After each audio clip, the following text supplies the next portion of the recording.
ठीक 2 साल पहले 31 मार्च साल 2024 के दिन देश के प्रधानमंत्री नरेंद्र मोदी, तब के उपराष्ट्रपति जगदीप धनखड़ साहब और देश की राष्ट्रपति माननीय द्रौपदी मुर्मू जी और देश के सरकार के कई दिग्गज दिल्ली में भारत के पूर्व उप प्रधानमंत्री और दिग्गज नेता लालकृष्ण आडवाणी के आवास पर पहुंचे हुए थे और उनके आवास पर ही राष्ट्रपति भवन के द्वारा एक कार्यक्रम आयोजित किया गया था, छोटा सा, जिसका उद्देश्य था लालकृष्ण आडवाणी को भारत रत्न से सम्मानित करना, क्योंकि उन्हें भारत रत्न का ऐलान कर दिया गया था, लेकिन उनकी उम्र और स्वास्थ्य ऐसा था जिसके चलते वो राष्ट्रपति भवन नहीं जा सकते थे।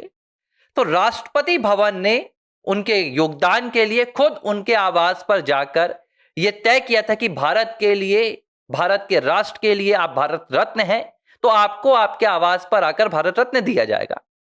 इस दौरान राष्ट्रपति द्रौपदी मुर्मू लालकृष्ण आडवाणी को भारत रत्न के सम्मान से सम्मानित करती हैं। इसकी तस्वीरें सोशल मीडिया पर खूब वायरल हुई थी और उस वक्त भी एक विषय, एक मुद्दा आया था, और मुद्दा यह था कि जिस वक्त राष्ट्रपति द्रौपदी मुर्मू लालकृष्ण आडवाणी को भारत रत्न दे रही थी, लालकृष्ण आडवाणी भी कुर्सी पर बैठे हुए थे, उनके बगल में प्रधानमंत्री नरेंद्र मोदी भी कुर्सी पर बैठे हुए थे, और उस कमरे में उपराष्ट्रपति जगदीप धनखड़ और जितने भी वहां पर दिग्गज मौजूद थे वो सभी भी अपनी अपनी कुर्सी पर बैठे हुए थे। लेकिन जो तस्वीर वायरल हुई, उस वायरल तस्वीर में सिर्फ 3 व्यक्ति नजर आ रहे थे।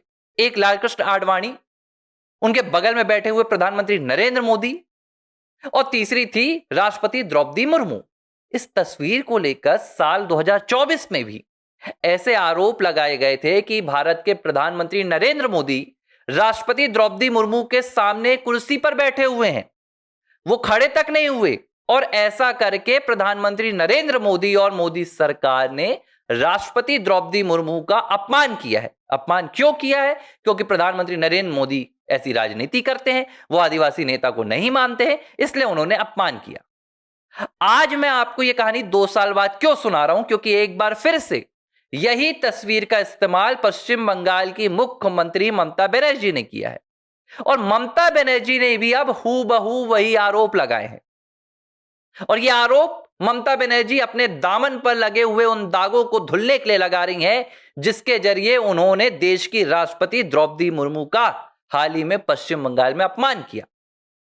देखिए, जब यह घटना निकल कर आई 2 दिन पहले, जो संथाल अंतरराष्ट्रीय कॉन्फ्रेंस से निकलकर आई, जहां पर देश की राष्ट्रपति द्रौपदी मुर्मू को यह कहना पड़ा कि पश्चिम बंगाल की मुख्यमंत्री और टीएमसी सरकार ने राष्ट्रपति की कदर नहीं की, प्रेसिडेंट का सम्मान नहीं किया, कार्यक्रम में अव्यवस्थाएं तो थी, साथ ही प्रोटोकॉल का भी पालन नहीं किया गया।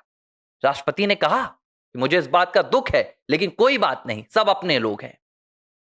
अब अगर इस बात को ममता बनर्जी स्वीकार कर लेती, ममता बनर्जी माफी मांग लेती, तो शायद लगता कि हां, प्रशासनिक भूल होगी, हां, लगता कि व्यवस्था में कहीं कोई कमी रह गई होगी, लेकिन उसके लिए ममता बनर्जी माफी मांग रही हैं। किसी अधिकारी की गलती रही होगी, किसी मंत्री की गलती रही होगी, या कम्युनिकेशन में प्रॉब्लम रहा होगा राष्ट्रपति भवन और होम मिनिस्ट्री के बीच में, यहां पर पश्चिम बंगाल में, या मुख्यमंत्री से। लेकिन अब ममता बनर्जी ने ऐसा काम कर दिया है जिसके बाद यह तय हो गया है कि यह कोई गलती नहीं थी, यह कोई चूक, यह कोई भूल नहीं थी, बल्कि पूरी सोच समझ के साथ ममता बनर्जी ने देश की सर्वोच्च संवैधानिक पदाधिकारी राष्ट्रपति द्रौपदी मुर्मू को इसलिए अपमानित किया क्योंकि ममता बनर्जी मानती हैं कि यह देश की राष्ट्रपति नहीं, बल्कि एक सत्ता दल के द्वारा बैठाई गई एक मात्र व्यक्ति हैं। सत्ता दल के द्वारा इन्हें सिर्फ एक पद दे दिया गया है, लेकिन अगर मैं सत्ता दल का अपमान करती हूं, मैं एक पार्टी विशेष का अपमान करती हूं, तो मैं राष्ट्रपति का भी अपमान करूंगी। इस पूरे मामले में अब तक बहुत सारी चीजें हो चुकी हैं, निंदा हुई, भर्त्सना हुई, लेकिन अब बीते दिन ममता ने क्या किया? ममता बनर्जी वही 31 मार्च 2024 की लालकृष्ण आडवाणी, द्रौपदी मुर्मू और प्रधानमंत्री नरेंद्र मोदी की तस्वीर मंच पर लेकर आ गई। ममता बनर्जी ने बाकायदा इस तस्वीर को पोस्टर के जरिए मंच पर दिखाया, और क्या आरोप लगाया? ममता बनर्जी यह आरोप लगा रही है कि इस तस्वीर के में आप देखिए कि प्रधानमंत्री बैठे हुए हैं, राष्ट्रपति खड़ी हुई हैं, वो अवार्ड दे रही हैं, भारत रत्न से सम्मानित कर रही है, लेकिन प्रधानमंत्री उनके सामने खड़े तक नहीं हो रहे हैं और ये प्रधानमंत्री राष्ट्रपति का अपमान कर रहे हैं। तो अब वो हमें ना सिखाएं कि राष्ट्रपति का सम्मान कैसे किया जाता है। ममता ने यह भी कहा कि मुझे इस कार्यक्रम की कोई जानकारी नहीं थी, यह कार्यक्रम प्राइवेट कार्यक्रम था, राष्ट्रपति भवन से आयोजित किया गया कार्यक्रम था और इसके लिए मैं कहीं भी जिम्मेदार नहीं हूं, मैं यहां धरने पर बैठी थी। यह ममता बनर्जी का स्टेटमेंट आया। अब आप सच्चाई को समझिए। ये जो तस्वीर है, इस तस्वीर में कोई झूठ नहीं है, तस्वीर सच है। वहां पर प्रधानमंत्री भी बैठे हुए हैं, राष्ट्रपति खड़ी हुई हैं और वहां पर और जितने भी मेहमान थे वो भी बैठे हुए हैं। लेकिन ऐसा क्यों? ये राष्ट्रपति को अपमान करने के लिए नहीं, बल्कि राष्ट्रपति के प्रोटोकॉल का पालन करने के लिए है। दरअसल जब राष्ट्रपति किसी कार्यक्रम में मौजूद रहती हैं तो यह प्रोटोकॉल होता है कि आप वहां पर अपनी मर्जी से उठ बैठ नहीं सकते। वहां पर राष्ट्रपति की मर्यादा होती है। राष्ट्रपति जब तक कार्यक्रम में मौजूद है, एक बार आपने अपनी सीट ले ली तो आप अपनी सीट पर मौजूद रहेंगे। जब राष्ट्रपति वहां से चली जाती हैं, उसके बाद ही आपको उठने की इजाजत होती है। आपने राष्ट्रपति भवन में कई अवार्ड समारोह, कई दूसरे संवैधानिक पदाधिकारियों के शपथ ग्रहण समारोह देखे होंगे। राष्ट्रपति के आने से पहले वहां पर तमाम तरह की हलचल होती है, लेकिन जब भारत के राष्ट्रपति का वहां आगमन होता है, उसके बाद सिर्फ और सिर्फ वहां पर राष्ट्रपति का सम्मान होता है, वहां पर राष्ट्रपति का प्रोटोकॉल होता है। कार्यक्रम में राष्ट्रपति क्या करेंगे यह देखा जाता है। चूंकि लालकृष्ण आडवाणी बीमार थे, वो बैठे हुए थे कुर्सी पर, प्रधानमंत्री नरेंद्र मोदी उनके बगल पर बैठे हुए थे। उन्होंने, राष्ट्रपति ने आया और उन्होंने कुर्सी में बैठे हुए लालकृष्ण आडवाणी को भारत रत्न दे दिया।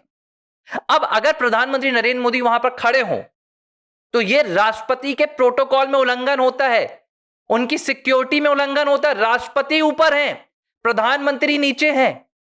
राष्ट्रपति के सामने प्रधानमंत्री अपनी नहीं चला सकते, प्रधानमंत्री उनके करीब नहीं जा सकते, फोटो खिंचवाने के लिए उनके बगल में नहीं खड़े हो सकते। यह बात कौन सिखाए ममता बनर्जी को? ममता बनर्जी इतना भी नहीं समझ पा रही है, वो एक राज्य की मुख्यमंत्री है, कि राष्ट्रपति का क्या प्रोटोकॉल होता है, उनकी सिक्योरिटी क्या होती है। और इस तस्वीर को वो बता रही है कि यह अपमान है। अगर यह अपमान है तो फिर तो राष्ट्रपति भवन में बैठा हुआ हर व्यक्ति अपमान करता है इस तरीके से, लेकिन ऐसा तो सच नहीं है। लेकिन इस प्रोटोकॉल को ममता बनर्जी अपमान बताकर अपने किए गए काले कारनामे को धुलने की कोशिश कर रही। ममता बनर्जी ने ऐसा क्यों किया?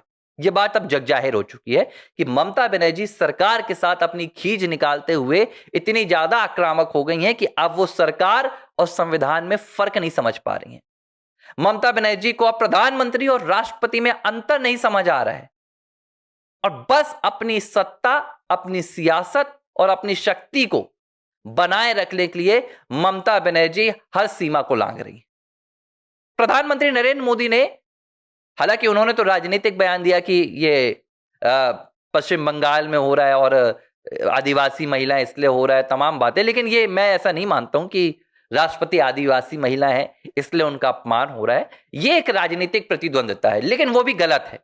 राष्ट्रपति के साथ आप किसी तरह की राजनीतिक प्रतिद्वंद्विता नहीं निकाल सकते। राष्ट्रपति सरकार का मुखिया होता है, वो संविधान का सर्वोच्च पदाधिकारी होता है और ममता बनर्जी ने यहां पर यही किया।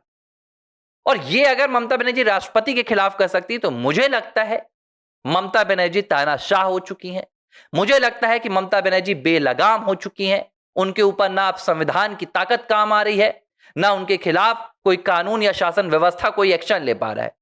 और मुझे लगता है कि पूरे घटनाक्रम का राष्ट्रपति भवन को संज्ञान लेना चाहिए और वहां पर बाकायदा एक्शन लेना चाहिए। राष्ट्रपति के खिलाफ, राष्ट्रपति को मुख्यमंत्री के खिलाफ एक एक्शन लेकर एक संदेश देना चाहिए, ताकि इसके बाद कोई जानबूझकर, क्योंकि यह सिर्फ द्रौपदी मुर्मू की बात नहीं है, शायद 5 साल बाद इस पद पर कोई और होगा, यह सम्मान पद का होना चाहिए। और अगर एक बार पद का सम्मान गिरा तो फिर इसे वापस उठा पाना बहुत मुश्किल होता है। बहरहाल आर फॉर राष्ट्र में आज इसी मुद्दे पर चर्चा करनी थी। आप सभी का मुझे सहयोग चाहिए है और मैं अभी बहुत जल्द आपको आर फॉर राष्ट्र में और भी नई चीजों के साथ मिलने वाला हूं। तो कोशिश कीजिए, चैनल को ज्यादा से ज्यादा सब्सक्राइब कीजिए, हमारे चैनल को देखिए। राष्ट्रवादी विचारधारा लाने की कोशिश करता हूं और प्रयास करता हूं कि किसी भी तरह की विचारधारा से मैं प्रेरित ना रहूं और सिर्फ राष्ट्र सर्वोपरि की प्रेरणा से आप लोगों के बीच में आऊं।